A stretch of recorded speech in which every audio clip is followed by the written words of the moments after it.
வெறிகடல் விழுங்கிய M மண் வாழி, இமயம் ஆண்ட எம் இனம் வாழி, இதயம் பேசும் எம் மொழி வாழி. தமிழ் கலை இலக்கிய பேரவையினரு இந்த திங்கள் கூட்டத்தில் தலைவராக பொறுப்பேற்றிருக்கிற நண்பர் பொறியாளர் முத்துக்குமாரசாமி அவர்களே, இங்கே மாணவர்களாக வந்து உரையாற்றி அமர்ந்திருக்கிற மாணவ செல்வங்களே,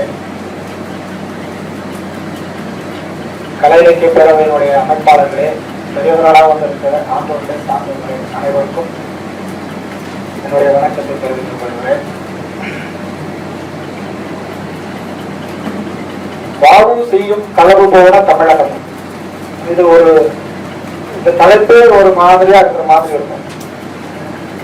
ஐயா பேசும்போது நிறைய நிகழ்வுகளை நடந்தவர்களை சொன்னார்கள், பொறியியல் சம்பந்தமாக சில விஷயங்களை சொன்னார்கள், மாணவ செல்வங்கள் பேசும்போது சில தகவல்களை சொன்னார்கள். இந்த எல்லா தகவல்களும், இந்த எல்லா தரவுகளும், இந்த எல்லா நிகழ்வுகளும் இங்கே இருக்கின்ற எல்லாருக்கும் தெரிந்திருக்குமா அப்படின்னா அதுல கொஞ்சம் சந்தேகம் இருக்கிறது. நிறைய நிகழ்வுகள் நமக்கு தெரிந்ததில்லை. ஐயா சொன்ன 2-3 விஷயங்கள் புதிதாக இருந்தன.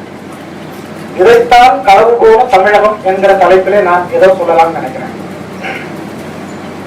வஉசி, கடல், கப்பல் நிறைய சொல்லிட்டாங்க. கப்பல் ஏன் கப்பலுக்கு வந்தார், செக்கெடுத்தார், செக்கெடுத்த செம்மல். அவன் செக்கெடுத்த செம்மல் இல்லை, ஒரு செம்மல் செக்கெடுத்தார். இதுதான் வரலாறு. செம்மல் செக்கெடுத்தான். தமிழர் தலைவன் ஒரு செம்மலாக இருந்து செக்கெடுத்தான் தமிழனுக்காக.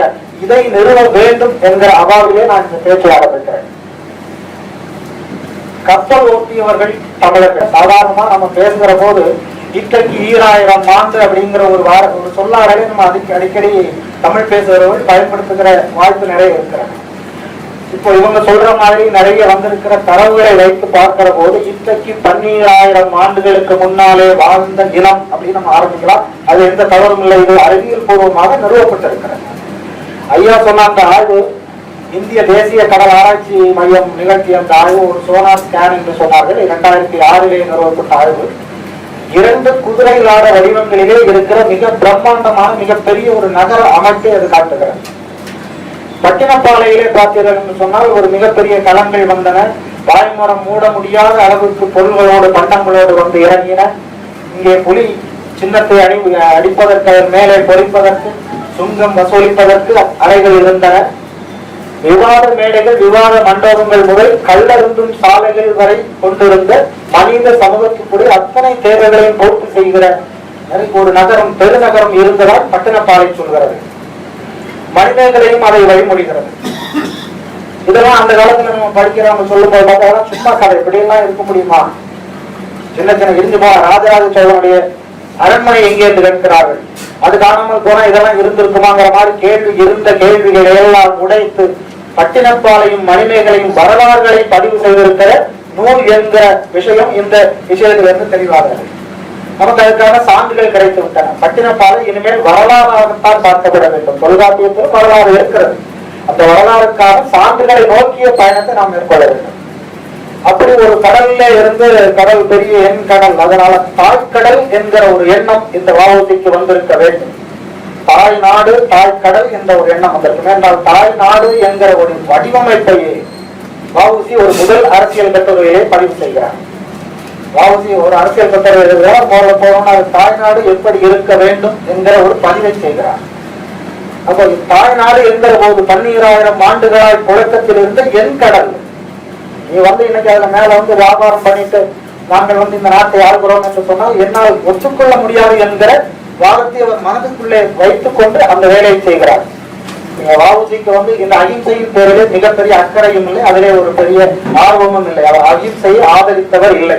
இது அவருடைய எழுத்துக்களிலே நேரடியாக பதிவு செய்கிறார். காந்திக்கும் அது எதற்குமான அந்த முடிவு வரும்போதே அப்படிதான் நடக்கிறது. காங்கிரஸ்ல இருந்து இப்ப எல்லாரும் சொன்னாங்க, காங்கிரஸ் கட்டுக்களை சீதாராம் கேசரி எழுதும் போது 2 பேர் எப்படி எழுதுவார்? காங்கிரசின் தாரக மந்திரம் என்று சொல்லப்பட்டிருந்த அகிம்சையே தவறு என்று வெளியேறுகின்ற மனிதனை காங்கிரஸ் எப்படி பதிவு செய்யும்? அதுதான் தமிழர். அங்கே ஒரு தமிழ் தேசியத்தை, தன் மனதுக்குள்ளாலே இருக்கிற தமிழ் தேசியத்தை பதிவு செய்கிறார். நல்லா பாத்தீங்கன்னா இந்த சுதந்திர வரலாறு, இந்த மொழி வரலாறு, மானுட வரலாறு எல்லாமே தெற்கிலிருந்தே தான் பேசப்பட வேண்டும். இது பொறியியல் சொன்னாலும் சரி, வரலாறு சொன்னாலும் சரி, தெற்கிலிருந்து வடக்கு நோக்கி போக வேண்டும், இதுதான் விதி. ஆனால் எல்லாமே வடக்கிலிருந்து தெற்கு நோக்கி வருகிறது. இத்தனை சுதந்திர தினங்கள் நடந்துவிட்டன, இத்தனை சுதந்திர தினங்களிலே பிரதம மந்திரிகள் உரையாற்றி விட்டார்கள். யாராகினும் தெற்கிலிருந்து இந்த சுதந்திர போராட்டம் தொடங்கியதா, இந்த விடுதலை நடந்ததா சொல்லுவதே இல்லை. தெற்குக்கு ஒரு சின்ன இதை கூட தருவதில்லை. வஉசியை தூக்கி பிடிக்க வேண்டிய கட்டாயம் நமக்கு இப்போ இருக்கு. ஏன்னா வஉசி எந்த காலத்தின் கட்டாயத்திலே ஒரு கப்பலை விட்டாரோ, கிட்டத்தட்ட அதே ஒரு காலத்தின் கட்டாயத்தின் கிட்ட நம்ம இந்த சமுதாயம் நின்று கொண்டிருக்கிறோம். நம்ம நிறைய விஷயங்களை பேசி அதை தொடர்ந்து செய்ய வேண்டிய கட்டாயத்துக்கு வந்துட்டோம். வஉசி எதை விட முடியாது, எது என் உரிமை என்று சொன்னாரோ அந்த உரிமையை மீட்டெடுக்க வேண்டிய வஉசியினுடைய பாதையை தொடர்ந்து செல்ல வேண்டிய கட்டாயத்திலே நம்முடைய சமூகம் இப்போது வந்து கொண்டிருக்கிறது. சுற்றி பாத்தீங்கன்னா மீட்டேங்கிறாங்க, அந்த பக்கம் கூடங்குளங்கிறாங்க. இது எதுவுமே அவனுக்கு பிடித்ததில்லை. வஉசி அந்த நாடு என்ற வார்த்தையில் அதை சுதேசியம் என்று சொன்னார். அவருடைய வார்த்தையில நான் இப்ப படிக்கிறேன். அவர் அந்த நாடு இப்படித்தான் இருக்க வேண்டும். இந்த நாட்டிலே ஒரு நாட்டையே ஒரு பெண்ணாக, ஒரு தாயாக பார்க்கிறார். ஒரு மனிதன் பிறப்பதற்கு தாய் தான் ஆதாரம். அந்த தாய் பிறப்பதற்கு அவர்களுடைய முன்னோர் பிறந்தார்கள், அவர்கள் முன்னோர், இவர்கள் எல்லாருக்குமே ஆதாரமாக இருக்கிறது இந்த நாடு. அதனால இது தாய் நாடு. என்னுடைய தாய் நாட்டுக்கு பிரச்சனை வருது என்று சொன்னால் அது என்னுடைய தாயை விட அதிகமாக அதுக்கு பிரச்சனை என்று நாம் எண்ண வேண்டும் என்று அவன் சொல்கிறான். இந்த நாட்டுக்கு நிறைய அவயங்கள் இருக்கிறது, உறுப்புகள் இருக்கிறது. எந்த உறுப்பிலே பிரச்சனை வந்தாலும் அது இன்னொரு உறுப்பையும் பாதிக்கும் என்கிறதையும் அவன் அந்த நாடு என்கிற அந்த அமைப்புக்கு கீழே சொல்கிறான். இதை பின்பற்றித்தான் பாரதி கூட தேசிய கல்வி முறை என்று இந்த நாட்டிற்கான ஒரு கல்வி முறையை செய்கிறார். இவர்கள் எல்லோரும் தேசிய கவி, ஆசிய கவி எல்லாம் சொல்லிக் கொண்டிருப்பார்கள். பாரதிய தேசிய கவியாக இந்திய தேசியம் ஒத்துக்கொள்ளவே முடியாது. ஏனென்று சொன்னால் பாரதியின் சிந்தனை ஒரு தேசிய கல்வி, அதிலே தமிழ்தான் முன்னிறுத்தப்படுகிறது. இங்க நீங்க மருத்துவம் படிக்கணும்னா தமிழில் படிக்க வேண்டும் என்று பதிவு செய்கிறான் பாரதி. பொறியியல் படிக்கணும்னா தமிழிலே படிக்க, ஏன் படிக்க முடியாது? 12000 ஆண்டுகளாய் உப்பு தண்ணிக்குள்ளால சிதையாமல் கிடக்கிற ஒரு கட்டடம் இருக்கிறது. தினமும் அப்படியே பாத்தீங்கன்னா நொடிக்கு நொடி உப்பு நீரால் அலை அடித்து அடித்து அரித்தும் கரையாமல் இருக்கிற ஒரு நுட்பத்தின் சொந்தக்காரன். கட்டண பாலம் வந்து காவேரி பாலம் பாத்தீங்கன்னா 3வது மாசத்துல 2 ஓட்டை, 7வது மாசத்துல 4 ஓட்டை, 3 தடவை சரி பண்ணிட்டாங்க. பார்த்து எல்லாரும் கடந்து போகிற பாதைதான், புதிதல்ல. 12000 ஆண்டுகள் கடல் நீருக்குள்ளாலே அரிக்கவே முடியாத ஒரு செங்கல் கட்டடத்தை வைத்துதான் பூம்பால போராட பார்க்கலாம். மேலே ஒன்று இருக்குது, உள்ளால் போனீங்கன்னா 19 மைல் அந்த பக்கம் இருக்கு. அப்ப அப்படி ஒரு தொழில்நுட்பத்தை வச்சிருந்தோம். இந்த தொழில்நுட்பத்தை முதல்ல வந்தா கொஞ்சம் சுரண்டி போயிட்டான். ஆதிச்சநல்லூர்ல நிறைய கேள்விப்பட்டிருக்கோம், நிறைய எடுத்தாங்கப்பா. நமக்கு என்னன்னா ஒரு சின்ன பெருமை இருக்கிறது. அந்த பெருமை எப்படின்னா, எங்க தாத்தா தமிழ், எங்க தாத்தா 10,000 வருஷமா, அதெல்லாம் வச்சு ஒண்ணுமே பண்ண முடியாது. இந்த உலகம் முழுக்க முழுக்க வணிக மகமாய் போய்விட்டது. நம்ம வணிகத்தை நல்லா பாத்தீங்கன்னா வஉசியும் வணிகத்தை எடுத்துத்தான் அந்த ஆங்கிலேயனின் ஆணிவரையை அசைக்கிறார். இந்திய வரலாற்றிலே, இந்திய விடுதலை போட்ட வரலாற்றிலே யாருக்குமே 40 ஆண்டு கால தண்டனை இல்லை. அரசியல் தண்டனையாவது 40 ஆண்டு கால தண்டனை விதிக்கப்பட்ட முதல் அரசியல்வாதி அவன் தான். செக்கிழுத்த முதல் அரசியல்வாதி அவன் தான். செக்கிழுக்கிறதுக்கு ஏன் இழுக்க வைக்கிறாங்கன்னா அப்பொழுது தெரியும். சும்மா போய் உண்ணாவிரதம் அதெல்லாம் இருந்தாங்கன்னா ஆங்கிலேயன் பயப்பட மாட்டான். அது வஉசிக்கு தெரியும். அவனுடைய ஆணி வேலை பிடுங்கி அசைத்து காட்டினான். அவர் பயந்துட்டாங்க. பயந்து போய் ஒரு உள்ள வெளியில வச்சிருந்தா சிக்கலாயிடும். தூக்கில போடுற அளவுக்கு இவருடைய பிரச்சனை ஒண்ணும் வெளியில அவங்களுக்கு கொஞ்சம் மனசாட்சி ஊட்டும். அதனால தான் வாலேஸ்வரன் என்று பெயரே வந்தது. அவன் கொஞ்சம் பேருக்கு நெஞ்சில கொஞ்சம் வீரம் இருக்கிறது, நீதி இருக்கிறது, நீதியின் பின்னாலே போக வேண்டும் என்ற சில பிரிட்டிஷ்காரர்கள் அப்ப இருந்துட்டாங்க. அப்ப அப்படி இருந்த காரணத்தினாலே இந்த தண்டனை குறைக்கப்படுகிறது. ஆனால் 40 எழுதுறான் பாருங்க. அப்ப அவனுக்கு என்ன வழி இருந்திருக்கும்? இந்த கொஞ்சம் நம்ம பண்ணி இருந்தோம்னா, வஉசி சொன்னாங்க ரொம்ப செக்கெடுத்தாங்க, சிரமப்படுறோம், ரொம்ப சிரமப்பட்டாங்க, அதை பண்ணா இதை பண்ணாங்க. அன்னைக்கு இருந்த நம்முடைய மூதாதையர்கள், என்னுடைய தாத்தாவா இருக்கலாம், அவங்க தாத்தாவா இருக்கலாம், யாருமே அவருக்கு ஒத்துழைக்கவில்லை என்று நான் கருதுகிறேன். ஸ்டீம் நேவிகேஷன் ஒரு கப்பலை வாங்கிட்டாரு. கப்பலை எதுக்கு வாங்குறாரு? அவங்க வியாபாரம் பண்றாங்க. அதே வியாபாரத்தை நானும் செய்கிறேன், உன்னுடைய ஆணிவரை ஆட்டுகிறேன் என்கிறார். இந்தியர்களும் இந்திய பொருள்களும் மட்டும்தான் இதிலே ஏற வேண்டும். இந்தியர் என்கிற வார்த்தை கூட அவர் அடிக்கடி சொல்ல மாட்டார், சுதேசியம் என்று சொல்றார். சுதேசி பொருள்களும் சுதேசிகளும் மட்டும் என்னுடைய வண்டியில ஏறுங்கள், அது கொழும்புக்கு போகும். ஒரு 10 ரூபாய்ங்கிறாரு. அந்த காலத்து குழந்தைகளா இருக்கனால அந்த அணாக்கெல்லாம் போவான், நான் ரூபாயிலே சொல்லிடுறேன். அவர் ஆங்கிலேயர்கள் 10 ரூபாய் என்று விதித்தால் இவர் 9 ரூபாய் என்கிறார். அவனோட 8 ரூபாய்க்கு போகிறார். அப்படி போய் ஒரு நிலையில அவன் சும்மா கூட்டிட்டு போறேன்ட்டான். அப்போ தமிழர்களாகிய நாம் என்ன செய்திருக்க வேண்டும்? அங்கேதான் தவறுகிறோம். களவாடப்படுவது எப்படி? மூளை களவாடப்படுகிறது. பெரிய கலவை இருக்கிறதுல களவு தொல்காப்பியம் அழகாக சொல்லும், மறைந்து ஒழுகுதல். களவு என்பதே நமக்கு தெரியாம நடந்துட்டு போயிரு. பிள்ளைங்களுக்கு சொல்லிக் கொடுக்கிறேன்னா நாளைக்கு பேசுவதற்கு தமிழ் இருக்காது, தமிழ் நாடு இருக்காது, இதுதான் நிஜம்.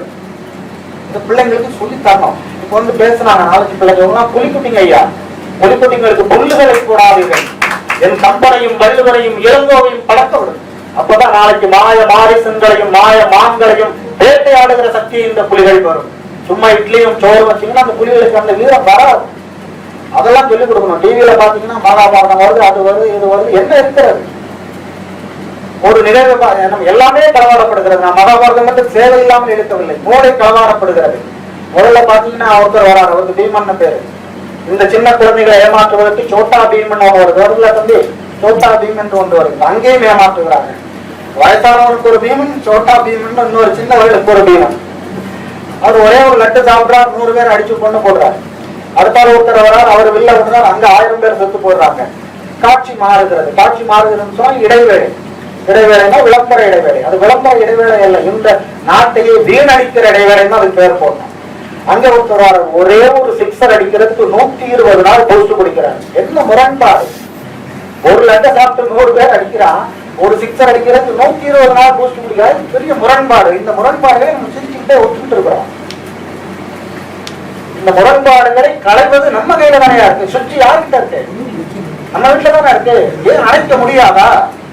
உங்க வீட்டுல அணைக்கலாம் கேட்காதீங்க, அது அல்ல கேள்வி. இப்படி கேட்டு கேட்டுத்தான் இந்த தமிழகம் முழுவதுமாக களவு போயிருந்தது. வாவுசிக்கு அதான் நினைந்தது. நம்ம போய் என்ன சொல்லி இருக்கணும்? அன்னைக்கு இருந்தவங்க, அவன் 10 ரூபாய் சொல்றானா, 11 ரூபாய் தராங்க, ஒரு வண்டியில தான் ஏறுவேன்னு சொல்லி இருந்தோம் என்று சொன்னால் அந்த வேரோடு பிடுங்கி அவனை கடலிலே இறந்திருப்பான் வாவுசி. வாவுசிக்கு அந்த தரம் இருந்தது. வாவுசி கொண்டு நம்ம காங்கிரஸை தொடர்ந்துதான் வரலாறே இந்தியாவுக்கு படைக்கப்படுகிறது. இது வரலாறு நடந்ததுன்னே கூட சொல்ல முடியாது. இது ஓரளவுக்கு படைப்பு தான், படைப்பிலக்கியமாக ஒரு வரலாறு. அப்ப இந்த இதுல பாத்தீங்கன்னா அவர் உள்ளால ஏறும்போது எல்லாம் ராட்டை நூற்றி கொண்டு இருக்கிறார்கள். ஜீவாவும் சொல்ல, ஜீவா அந்த சிறாவையில வைத்திருக்கிற அந்த ஆசனத்தை எப்படி வைக்கிறார்? முதல்ல வாடகை செய்யத்த போறார். அவர் அங்க புதப்பாண்டியில இருந்து ஓடி வர்றாரு. இந்த ஊர் நமக்கு ஏன்னா அந்த திருநெல்வேலி சீமைக்கு அந்த பக்கம் பாத்தீங்கன்னா அவங்க இது சுதந்திர இந்தியாவுக்கும் எனக்கு சம்பந்தமே இல்லை. இந்தியத்தின் தேசியத்துல இணையாமலே அங்க ஒரு பகுதி இருந்தது, குமரி மாவட்டம், இன்றைய குமரி மாவட்டம். அன்னைக்கு திருவாங்கூரோட இருந்தது. இந்திய தேசத்துக்கு அவங்களுக்கு சம்பந்தமே இல்லை. யுனைடெட் ஸ்டேட்ஸ் ஆஃப் திருவாங்கூர்னு பேரு. அவங்க உட்கார்ந்துருந்தாங்க. இவர் அந்த ஊருக்காரு சரியா வராதுன்னு இங்க வந்துட்டாரு. வாவேசையருடைய ஆசிரமத்துக்குள்ளால போனால் வாவேசையர் நம்ம சுதந்திர போராட்ட தியாகி, இவ்வளவு செம்மல் என்று சொல்லப்படுகிற வாவேசையருடைய ஆசிரமத்திலே 2 சமையல் நடக்கிறது, 2 பந்தி நடக்கிறது. இங்க பெரியவங்களுக்கு ஒரு பந்தி, இங்க சின்ன, நான் சொல்ற பெரியவங்க சின்னவங்க யாருன்னு உங்களுக்கு புரிஞ்சுக்கணும். 2 பேருக்கு 2 விதமான பந்தி. இதை ஒத்துக்கொள்ள முடியாத ஜீவா ஆசிரமத்துல சண்டை போட்டு வந்து தனியாக ஒரு ஆசிரமத்தை இருக்கிறார் சிராவையில். அந்த ஆசிரமத்துக்கு தான் இவர் வருகை தருகிறார். வாவுசி வருகை தருகிற போது சொல்கிறார், என்ன வாழேந்திய வேண்டிய கைகளில் ராட்டையை நூற்ற சொல்லிக் கொண்டிருக்கிறார், முட்டாள்தனமான ஆசிரமம் என்று சொன்னார். இந்த வார்த்தையை ஜீவா பதிவு செய்கிறார். வேற யாரும் சொல்லியிருந்தா நம்ம நம்ப முடியாது. ஜீவா பதிவு செய்கிறார். அப்போ அது ராட்டையை திட்டவில்லை. அவர் வாழேந்திய மனிதன், வாழோடு முன்தோன்றி மூத்த குடியின் மூத்த தலைமகன். அதனால்தான் தமிழர் தலைவன் என்று பாரதியார் அப்படி மேல சுற்றி வச்சு கொண்டாங்க. வெளியில வரும்போது பாத்தீங்கன்னா சிறைக்கு அனுப்பிட்டாங்க. சிறையில போனாங்க, 6 வருஷம் 2 வருஷம் அதை வந்து வெளியில வந்துட்டாங்க. வெளியில வரும்போது பாத்தீங்கன்னா லட்சக்கணக்கான மனிதர் கூட்டம் அப்படின்னு வேணா நம்ம சினிமா எடுக்கலாம். இருந்தது 3 பேர். மனைவி வேற வழியில வந்துட்டோம். இங்க ஒருத்தர் யார் நிக்கிறாங்கன்னே தெரியாத மாதிரி தேய்ந்து போற உருவத்தோடு சுப்பிரமணியம் சிவா. உருவம் மட்டுமல்ல, சுப்பிரமணியம் சிவாவே தேய்ந்து போட்டார். நமக்கு யாருன்னே தெரியல. தேடி பார்த்தா தேட வேண்டியதா இருக்க பாவம். தமிழம் கொஞ்சம் கொஞ்சமாயா விட்டுருக்கோம். எவ்வளவு விட்டுருக்கோம்? 12000 ஆண்டுகளாக எக்கச்சக்கமா விட்டுருக்கோம். பல்லவன் நுழைந்தது பல்லவனோட தவறு இல்ல, நம்ம தவறும் இல்லை. ஆனால் அதற்கு பின்னாலே நடந்ததெல்லாம் நம்ம தவறு, நம்ம பண்ண தவறையும் கொஞ்சம் ஒத்துக்கணும். அதுல இருந்து நீண்ட இட வேண்டும். அதைத்தான் பாரதி தேசிய கவி, ஆரிய நாடு என்று அடிக்கடி அந்த கவிதைகளிலே சொன்ன பாரதி, வாவுசி வெளியே வர வேண்டும் என்று வருவதற்கு முன்னாலே ஒரு கவிதை படைக்கிறார். வாவுசிக்கு வந்து தமிழ் என்றால் உயிர். அவனுக்கு தமிழ் என்பது தமிழ், தமிழன், தமிழ்நாடு. அதனால தமிழ்னா உயிர். அவர் கொஞ்சம் கவிதை எழுதி ஆற்றுப்படலாம் சொல்லி கொஞ்சம் கவிதை எழுதி அனுப்புறார். அப்போ வஉசி வெளியில வருவதை வேளாளன் சிறைப்பட்டான். வெளியில் வரும்போது தமிழன் மன்னனாய் வந்தான் என்று எழுதியிருக்கலாம். ஆனால் பாரதி சொல்லாடல் வேண்டும், சொல் புதிது என்று சொன்னவன், சொல்லாடல் வேண்டும் என்பதற்காக மரபியை உடைத்தெறிந்தவன். அவன் எழுதுகிறான் தமிழகத்தார் தலைவன் என்று எழுதுகிறான். தமிழகத்தின் தலைவன் என்று எழுதவில்லை, தமிழகத்தார் தலைவன் என்று எழுதுகிறான். தமிழகத்தார் என்று எழுதுகிற போது தமிழ் தேசியத்தை அவன் முன்மொழிகிறான். தமிழ்நாட்டுக்குள்ளாக இருக்கிற எல்லோருமே வஉசியை தலைவனாக ஏற்றுக்கொள்ள வேண்டும் என்கிற நிர்பந்தத்தை கொண்டு வருகிறார். அப்படின்னா என்ன அர்த்தம்?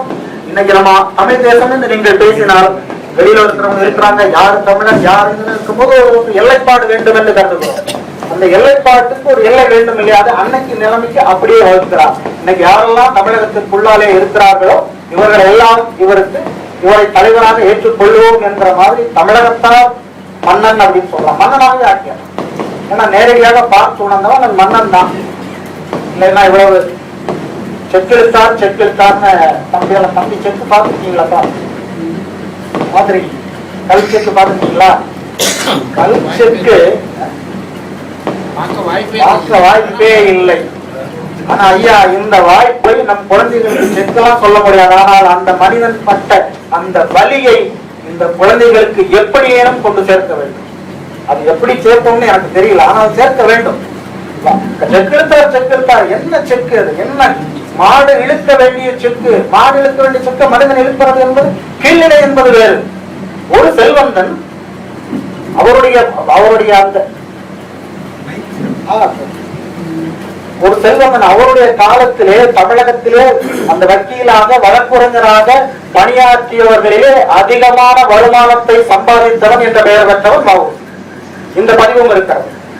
எப்படி ஏழைகளுக்கு அவ்வளவு திறமைசார், அத்தனை நுணுக்கம் நிறைந்தவன். அவருடைய உயிலை கடைசி அவருடைய உயிலை எப்போது நீங்க பாத்தீங்கன்னா உயிலை படித்து பார்க்கலாம். அப்படி ஒரு உயிலை எழுதிய மனிதனை இந்தியாவில் எந்த மூலையிலும் நீங்கள் பார்க்க முடியாது. அத்தனை நாணயத்தின் தங்கத்தின் தங்கம் வஉசி. அது உயிரை பார்த்தா தெரியும். எல்லாரும் வறுமையிலே கஷ்டப்பட்டார்கள். அவங்க தம்பியெல்லாம் சொன்னாங்க, ஐயாலாம் சொன்னாங்க, அவர் என்ன கடை வச்சாரு, கஷ்டப்பட்டார் தான், இல்லை என்று சொல்லவில்லை. அந்த 40 ஆண்டு கால அந்த தீர்ப்பவருக்கு வருகிற போது அந்த தீர்ப்பை அவருடைய சுயசரிதையிலே சொல்லுகிறார். இறை கொடுத்ததா இன்புற்று ஏற்றேன் என்று சொன்னார். இறை கொடுத்ததா என்று சிரித்தேன். அவருடைய நீதியை பார்த்து சிரிச்ச நெஞ்சு நகைத்தது என்று எழுதுகிறார். அவருக்கு அந்த வலி இருக்கும். எப்படி வலி இருக்கும்? செக்கு இழுக்கும் போதா தெரியும். ஒரு சின்ன அறைக்குள்ளால, இந்த அறைக்குள்ளாலே சின்ன அறைக்குள்ளால நின்று ஒரு நாள் முழுக்க நல்லா பாத்தீங்கன்னா அம்மாக்கெல்லாம் இருக்காங்க. உலக்கு அரிசி ஆளாக்கு உளுந்தை மூட்டை அரைக்கிறதுக்கு கை வலிக்கிறது என்று கிரைண்டரை ஓட்டி கொண்டிருக்கிற காலத்துல செக்க சொல்லிக் கொடுக்கணும். ஐயா சொல்லிக் கொடுக்கலன்னா வஉசியை புரிந்து கொள்ள முடியாது. அதுக்கு எள்ளு போட்டுருவாங்க. எள்ள போட்டு இழுக்கும் போதுதான் செக்கு சும்மாலாம் சுத்தாது. எள்ளு போட்டுட்டாங்கன்னா அது நம்ம இப்ப வண்டியில பிரேக் பிடிக்கிற மாதிரி அப்படியே சப்புன்னு பிடிச்சுக்கோ. அதை ஒரு தடவை இழுத்து பாத்தீங்கன்னா அரை அடி இழுக்க முடியாது அந்த செக்கை. அதை எள்ளு போட்டுட்டாங்கன்னா நவரவே நவராது. அவர் இழுத்தது 12 மணி 11 மணி வெயில்ல. அப்ப என்ன நினைத்திருப்பா? அவர் இந்த நாட்டுக்காக நான் கப்பல் விட்டது தப்பா அப்படியெல்லாம் நினைக்கல. அப்பமா அவருக்குள்ளால இருந்தது இந்த தேசத்தின் வடிவமைப்பு. ஒருவேளை ஐயெல்லாம் சொன்ன மாதிரி காங்கிரஸ்ல அவரை பத்தி எதுவும் எழுதல, இந்திய ஒன்றியம் அவரை கண்டுக்கல, தமிழ்நாடு அரசு கண்டுக்கல. இந்த நிலைமைகள் எல்லாம் பாரதியும் அவரும் இருந்து பார்த்திருப்பார்களே. ஆனால் பாரதி பாரதி எல்லாருமே படிச்சிருப்பீங்க. பாரதி எல்லாருக்கும் பாட்டன் தான். என் பாட்டன் சொத்தை நான் எடுத்து ஆளுவதில் எந்த தவறும் இல்லை. பாரதியே கூட ஆரிய நாடு என்ற அந்த வார்த்தையை திரும்பி வாங்கி இருக்கலாம். ஏனென்றால் பாரதிய தேசிக்கவி இல்லையே. சும்மா ஒரு பேருக்கு நம்ம கிட்ட சொல்றாங்க தமிழ் பாடல்கள்ல இருந்து தேசிய கவின்றாங்க. நீ தேசிய கவி வந்து எங்கே சொல்ல வேண்டும்? பெங்களூர்ல சொல்லணும், குஜராத்ல சொல்லணும், டெல்லியில சொல்லணும். தேசிய கவியினுடைய பாடல் எல்லாம் தேசிய கவியமா வச்சுக்கணும். கொஞ்சம் இந்த கேள்விகள் கொஞ்சம் வரணும். தேசிய கவி யாரோ ஒருத்தர் இருக்காரு, தேசிய கீதம் எழுதினவர் வேற யாரோ ஒருத்தர் இருக்காரு. தேசிய கீதம் எழுதப்பட்ட மொழி அதுல இருக்கிற சொற்கள் வழக்கத்திலே இல்லை. இது தேசிய கீதத்திற்கான மறுப்பு அல்ல, இது என்னுடைய தேசியம் அல்ல என்கிற உணர்வு. அப்படிதான் வருது. நான் எந்த தேசியத்தையும் நான் மறுக்கவில்லை. ஆனால் எனக்கு ஒரு தேசியம் வேண்டும் என்று நினைக்கிறேன். ஏன் அப்படின்னா, ஏன் மறந்தோம்? வஉசி ஏன் மறந்தோம்னா தேசம் இல்லை. மிகப்பெரிய தலைவன் தமிழ் தேசம் என்கிற ஒரு தேசம் இருந்திருந்தால் அவனுக்கு நடந்திருக்கவே நடந்திருக்காரு. ஒருத்தர் இல்லாட்டி ஒருத்தர் அந்த கொடியை ஏந்தி இருப்போம் அல்லவா? யாருமே ஏந்தல. ஏன்னா எங்கேயும் இருக்குது, நம்ம பாட்டு போயிட்டோம். அவரு போனா அவருக்கு பின்னாடி ஒருத்தர் வரும், யார் காப்பாற்ற போயிட்டே இருக்கணும். அப்ப நம்ம இழக்கிறது இந்த களவு எப்படி எல்லாம் நடக்கும் அப்படின்னா நமக்கு தெரியாமலே நடந்துட்டு இருக்கும். நொடிக்கு நொடி நடந்து கொண்டு இருக்கும். வீட்டுல நீங்க தொலைக்காட்சி பாத்தீங்கன்னா தெரியும். தொலைக்காட்சியில நீங்க கொஞ்சம் கவனமா பாருங்க. அது ஒரு தொலைக்காட்சி நிறைய திருடுகிறது. நீங்க வருகிற திரைப்படங்கள் எல்லாம் பாத்தீங்கன்னா எப்படி களவாடுகிறது, பண்பாட்டை களவாடுகிறது. பண்பாடுன்னா நீங்க நினைக்கிற மாதிரி அப்படி இந்த உடை உடுக்க வேண்டும், அதெல்லாம் பண்பாடு.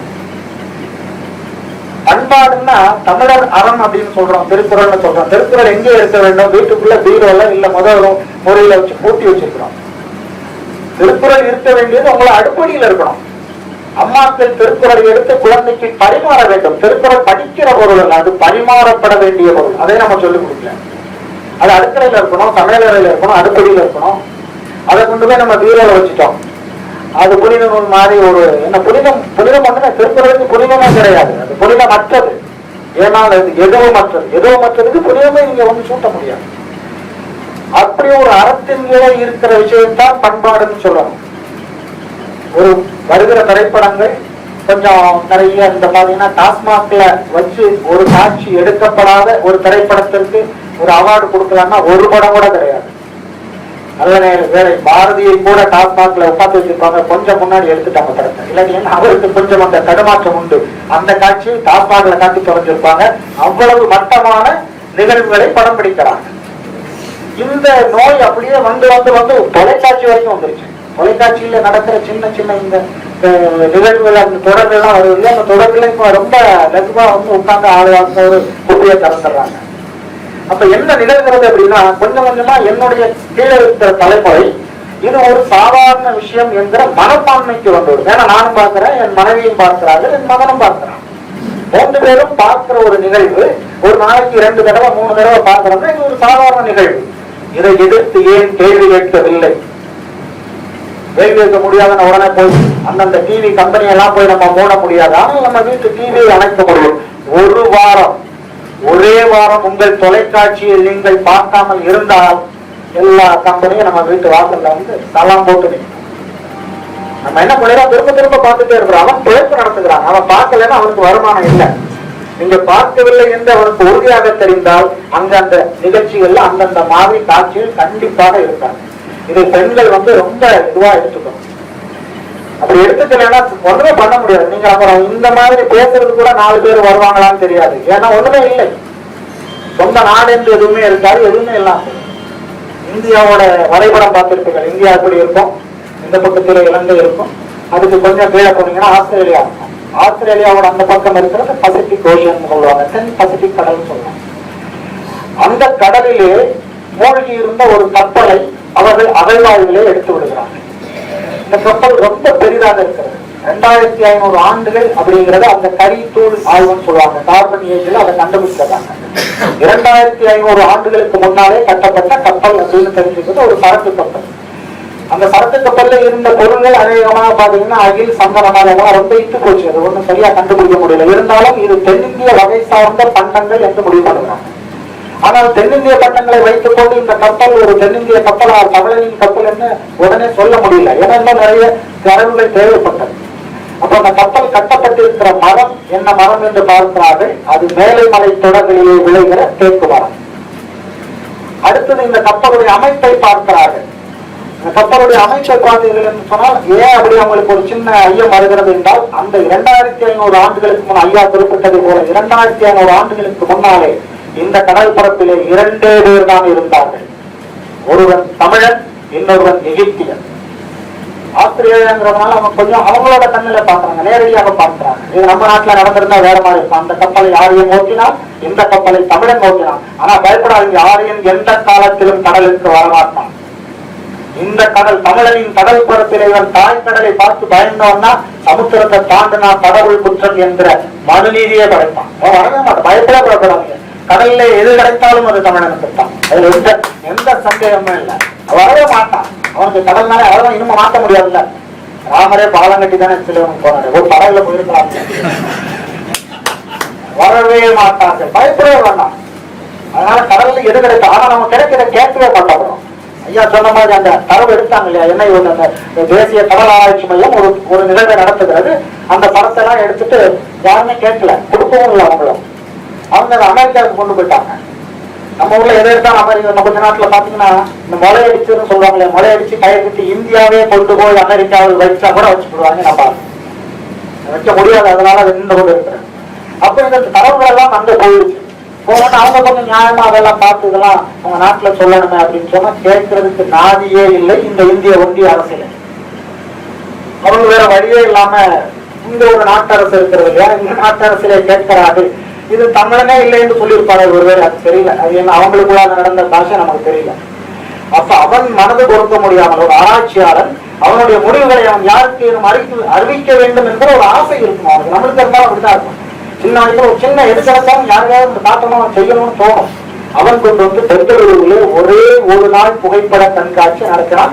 ஐயா சொன்ன விஷயம் அந்த புகைப்பட காட்சியில இருக்கு. அப்புறம் அவ்வளவுதான், அப்புறம் தூக்கிட்டு போயிட்டாங்க. அது எங்க போச்சுன்னு யாருக்கும் தெரியல. நம்மளும் அதை பத்தி கேட்கல. இப்ப அவங்க ஒருவேளை இது ஆரியமும் கடலிலே நடந்து கொண்டிருந்தால் அது இதுக்கு முன்னாடி அந்த கடல் தான் அர்ஜுனனின் தம்பி ஓட்டிய கப்பல் என்று பெயரை பொறிக்கப்பட்டிருக்கும். நடந்தது. இந்திரா அம்மையார் அமைச்சராக இருக்கிற போது, தலைமை அமைச்சராக இருக்கிற போது மொராஜி இருக்கிறார். நல்ல காலம் தமிழனுக்கு கிடைத்த வாய்ப்பு. அன்னைக்கு மொராஜி உயிரோடு இருக்கிறார். இவங்க ஒரு காலப்பட்டது டைம் கேப்சூல் அப்படின்னு செய்யறாங்க. அந்த டைம் கேப்சூலுக்குள்ளால செப்புத்தகடுகளை, பழைய செப்புத்தகடுகளை, பழசு மாதிரி செப்புத்தகடுகளிலே சமஸ்கிருதத்திலே நிறைய எழுதுறாங்க. எழுதி அதை ஒரு இடத்துல தோண்டி மோடி உள்ளார வச்சிடறாங்க. கொஞ்ச நாள் கழிச்சு தோண்டி எடுத்தா சமஸ்கிருதம் தான் இந்தியாவின் மூல மொழி, ஆதிமொழி, தாய்மொழி, அதுதான் தமிழுக்கு மூத்த மொழி அப்படின்னு சொல்லிடலாம். அப்படிங்கிறதுனால வச்சாங்க. மொராஜி தேசாய் கண்டுபிடிச்சிட்டாரு. அவர் போட்ட சத்தத்தில் அது மீண்டும் தோண்டி எடுத்து தூர எறியப்பட்டது. அப்புறம் கொஞ்ச நாளுக்கு அப்புறம் ஒரு பாரதிய ஜனதா ஆட்சியிலே சரஸ்வதி கதை நாகரிகம் எல்லாரும் தெரிஞ்சு சிரிக்கிறார். எல்லாருக்குமே தெரிஞ்ச நாகரிகம்னா ஒரு ஆறு எங்கேயோ கீழே ஓடுகிறதுங்கிற ஒரு இதை பார்த்துட்டு அதுக்கு ஒரு நாகரிகத்தையே சமைத்தார்கள். துவாரகையை தோண்டி தோண்டி பார்த்தார்கள். துவாரகையில ஒன்றும் கிடைக்கல. அங்க எவ்வளவு தோண்டினாங்கிற கணக்கு பார்த்தீங்கன்னா தலைப்பு அந்த கோடிக்கணக்கான கணக்கு அங்க கொண்டு போட்டாங்க. ஐயா சொன்ன இந்த அகழ்வாராய்ச்சியில ஏன் இதை கொஞ்சம் முன்னாடி செய்யலன்னு கேட்கிற போது பணம் இல்லை. 1,70,000 கோடி ஒரு பக்கம் போகுதுங்கிறான். இங்க பாத்தீங்கன்னா என்ன கணக்குன்னே தெரியல. கூட்டி கழிச்சு பார்த்தா உலகத்தோட மொத்த பணமே இந்தியாவிலே இருக்கு. சந்தேகம் ஒரு அளவுக்கு பணத்துல இங்க விளையாடல் நடந்திருக்கு. ஆனா இந்த விஷயத்தை எடுக்கிறதுக்கு பணம் இல்லைன்னா இப்படித்தான் இந்த ஒரு விஷயத்தையே நம்மள விட்டுட்டே இருக்கிறோம். நான் இப்ப சொல்ற நிகழ்ச்சிகள் இந்த தரவுகள் எல்லாம் இணையத்திலே கிடைக்கின்றன. இணையத்தோடு வாழ்கிற என் அருமை இளவர்கள் இந்த செய்திகளை மீண்டும் மீண்டும் பரப்புங்கள். ஒரே ஒரு தடவை பரப்பிட்டு லைக் கொடுத்து விட்டுடாதீங்க. நீங்களா அதைத்தான் செய்யணும். மீண்டும் மீண்டும் நினைவுபடுத்திக் கொள்ளாம பெரிய வேலை இல்லை. இது சொத்து, பாட்டன் சொத்து. நாம் ஆளாமல் யார் ஆள்வது? இதெல்லாம் ஒவ்வொருத்தன் பாரதின்னு சொன்னா இவங்களுக்கு சொன்னா அவங்க சொன்னா எல்லாரும் அதான் சொல்றாங்க. இதை ஆழ்வதற்கு வரும். ஆனால் அதை எடுத்து சொல்லுங்க. எல்லா விஷயத்தையும் திரும்ப திரும்ப திரும்ப எடுத்து பரப்பிக் கொண்டே இருங்க. இல்லை என்றால் இதுவும் உங்களுக்கு மறந்து போகும். எங்க தாத்தாவுக்கு ஏதோ ஒண்ணு இருந்தது. அவங்க தாத்தா சொல்லி கொடுத்தது பேசிட்டு போயிட்டாரு. கொஞ்சம் கொஞ்சமா வாழ்க்கை தேர்ந்து என்னுடைய பேரன், என் மகனின் மகன் ஒருவேளை என் மூஞ்சியிலே காதி உமிழம் கூடும் தமிழகம் என்று ஒன்று இல்லாமல் போனான். அதுதான் நடந்தது. கிட்டத்தட்ட மீத்தேன்னு சொல்லி சொல்லி வந்துகிட்டே இருக்கிறோம். நிலத்துக்காக போராடி உயிர் விட்டோம். அதெல்லாம் விடுதலை சுதந்திரம்னாலே வடவேங்கடம் தென்குமடி ஆயிடை தமிழ்கோடு நல்லுலகம். இது ஒரு எல்லை வகுக்கப்படுகிறது. வடவேங்கடம் தென்குமடி ஆயிடை நல் தமிழ்கூறு உலகம் அப்படின்னு வச்சுக்கலாம். அப்படித்தான் அந்த எல்லையை பிரிக்கிறாங்க. அதுக்கு அந்த பக்கம் இருக்கலாம் திரிதமிழ் அப்படின்னு ஒரு தொல்காப்பியம் சொல்லுகிறது. திரிதமிழ்னு சொல்லிக்குது. அப்ப நல்ல தமிழ், நல்ல தமிழன் என்கிற ஒரு வரையறை செய்து ஒரு இடத்தை எல்கையை கொடுக்கிறது. அந்த நாடு கிடைச்சிருக்கு. அமைப்பார் இல்ல கையில. அதுவும் தேர்ந்து வடக்கிருந்து தேர்ந்து தேர்ந்து தேர்ந்து அப்படியே கீழே வந்துட்டோம். ரொம்ப தூரத்துக்கு தேர்ந்து வந்துட்டோம். இந்த இடத்திலையும் நம்முடைய கிராம அமைப்புகள் தொல்காப்பிய காலத்திலே கிராம அமைப்புகள் பார்த்தீங்கன்னா தொழில் சார்ந்து பொருளாதாரம் சார்ந்து ஒரு கிராமத்தை வளர்க்கிற அமைப்பாக அந்த கால கிராமங்கள் இருக்கின்றன. அங்கே விவசாயம் பண்ணுறாங்க. விவசாயம் சார்ந்த தொழில்கள் இருக்கிறது. அந்த தொழில்களிலிருந்து அந்த கிராமம் வளர்ந்து இந்த ஒட்டுமொத்த கிராம சமுதாயம் தான் நாகரிகம் என்கிற பெயரிலே பார்க்கப்படும். இந்த கிராமம் இந்த விவசாயத்தை சார்ந்துதான் மொத்த தமிழகத்தின் வாழ்க்கை அமைப்பு பிறந்தது. இதுல மன்னர்கள் இருந்தாங்க, குடவோலை போல இருந்தது. இது கொஞ்சம் கொஞ்சமா நம்ம இந்த நாட்டுக்குள்ளால வரும்போது பாத்தீங்கன்னா, நாங்க சின்ன வயசா இருக்கும்போது கூடங்குளம் அந்த இடத்துல ஒரு அணு உலை வரப்போகிறது அப்படின்னு சொன்னாங்க. அப்ப அது சின்னவா இருந்தாங்க இடம், ஒரு கடற்கரை கிராமம். அப்ப அதற்கான முன்னேற்பாடுகள், அதுல இந்த அளவு கதிர்வீச்சு எத்தனை தூரம் போகிறது என்பதற்கு அவங்க செயற்கையாக ஒரு கதிர்வீச்சை உருவாக்கி அதை அளந்து பார்க்கிற ரிமோட் சென்சிங் அப்படிங்கிற ஒரு வேலையை செய்வதற்காக நாங்கள்லாம் அதில் சின்ன சின்ன பணிகளுக்கு எல்லாம் போயிருக்கிறோம் கல்லூரியில படிக்கிற காலத்தில். அப்போ அது ஒரு பெருமிதமாக இருந்தது. இது அணு உலை பாபா, டாக்டர் பாபாங்கிறாங்க, ஐன்ஸ்டீன்றாங்க, மிகப்பெரிய மனிதர்களோடு அவங்க செய்த வேலைகளை நாமும் செய்கிறோம் என்கிற சந்தோஷத்தில் நான் பிறந்த ஊரிலிருந்து 32 கிலோமீட்டர் தூரத்தில் அதெல்லாம் போயிட்டு வரும்போது ரொம்ப சந்தோஷமாக தான் வந்தோம். அன்னைக்கும் அறிந்தவர்கள் சொன்னார்கள் இது ஆபத்து. நாங்கெல்லாம் கேட்கல. நாம் சொல்லிக் கொண்டிருப்பது இளையவர்களுக்கு, இளைய தலைமுறைக்கு சொல்லிக் கொண்டிருக்கிறேன். அன்னைக்கு கேட்கல, விட்டுட்டோம். இன்னைக்கு அழுகிறோம், பண்ணவே முடியல. ஒரு தடவை விட்டு விட்டோம்னா இவங்கள்ட்ட பண்ண முடியாது. இந்த இந்திய ஒன்றியத்தில் இது இன்னைக்கு இல்லை, இதையும் வ.உ.சி அவருடைய அரசியல் கட்டுரையிலே பதிவு செய்கிறார். போகிற வரை பிடித்து வைத்துக் கொள்ளலாம், போனால் போனதுதான். வ.உ.சி ஒண்ணு மேம்போக்கா இந்த மொழுக்கு மரம் சொல்லுவாங்க கிராமத்துல, மொழுக்கு மரம் அடிக்கிறவன் இல்ல, நேரடியாக ஓடுகிறவன், வாள் எடுத்து வீசுகிறவன். அவன் என்ன சொல்றான், போயிடும், போனா அழுது பிரயோஜனம் இல்லை. அதனால ஒன்னொன்னு நடக்கும் போது அதை சரி பண்ணி கொள்ள வேண்டும். அதை சரி பண்ணிட்டே வரணும். நீங்க ஒரு போராட்டங்கள் யாருக்காக போராட்டம்? அதுதான் சொன்னான், இந்த நாடு தாய்நாடு என்பது ஒரு பெண் என்று சொன்னால் அந்த பெண்ணின் எந்த அவயத்திலேனும் நோய்வாய்ப்பட்டால் அது மீது எந்த அவயத்தை ஏனும் பாதிக்கக்கூடும் என்று சொன்னான். அப்ப நம்ம என்ன பண்ணணும், எனக்கு காலில் வலிங்கிறதுனால நான் தலையை பார்த்து கொண்டு இருக்கக்கூடாது. அப்படி இருந்துதான் இப்ப பாத்தீங்கன்னா காவேரி பிரச்சனை கன்னியாகுமரியில பேசினேன்னு அவங்க சும்மா ஏதோ சினிமா பார்க்குற மாதிரி கேட்டுட்டு இருந்தாங்க. நான் கன்னியாகுமரி காரணம் தான். ஏன்னா அவங்களுக்கு காவேரியை பத்தி, காவேரியே நாங்க வெறும் நூல்களிலே வரலாறுகளே இதெல்லாம் படிக்கிறோம். காவேரி, நான் ஒரு காவேரி இந்த கவிதை எழுதும்போது ஒரு சொல்லை ஆட்டேன், வேடம் இழுத்தறியும் வேகம் கொண்டவன்.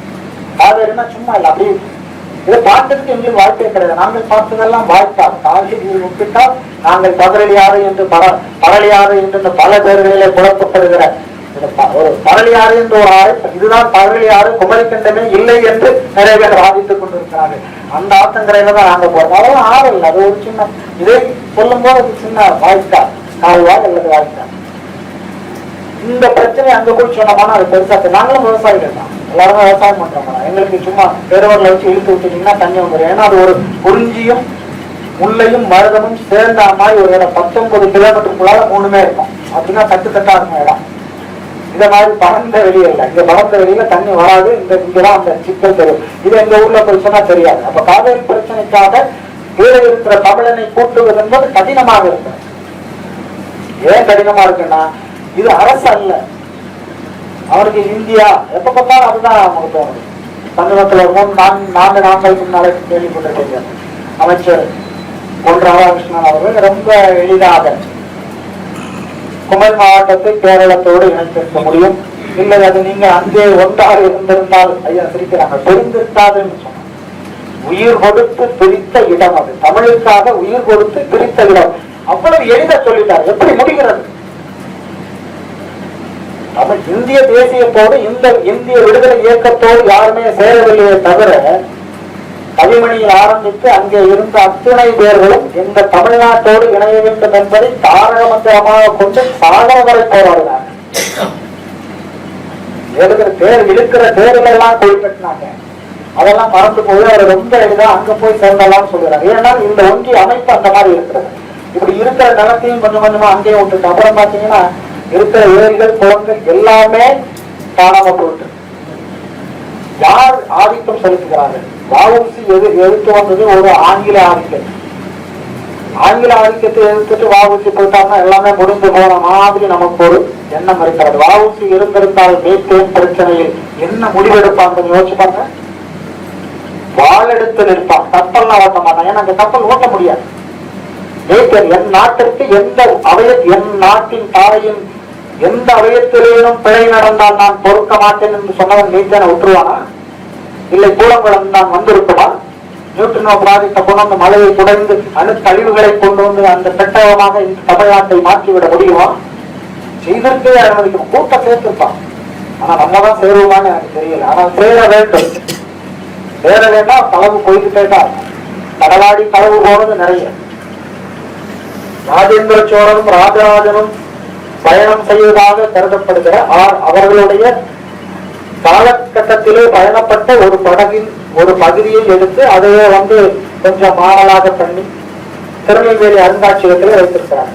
அது யாருக்காவது தெரியுமான்னு தெரியல. பார்த்துருக்கீங்களா? இல்லை. கழுவு போன தமிழம் இப்படித்தான் கழுவு போகும்.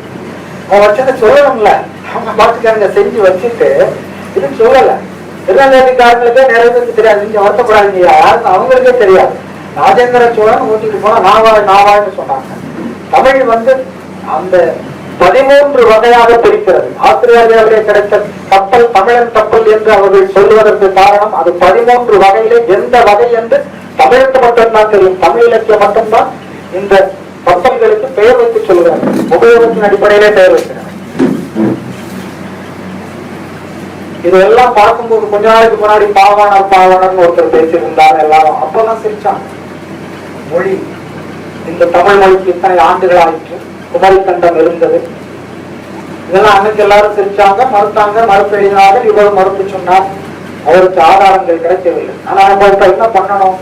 களவு போற தமிழகத்தை களவிலிருந்து காப்பாற்ற வேண்டும் என்று சொன்னால் ஐயாவா இப்ப சொன்னாங்க ஆதாரங்கள்.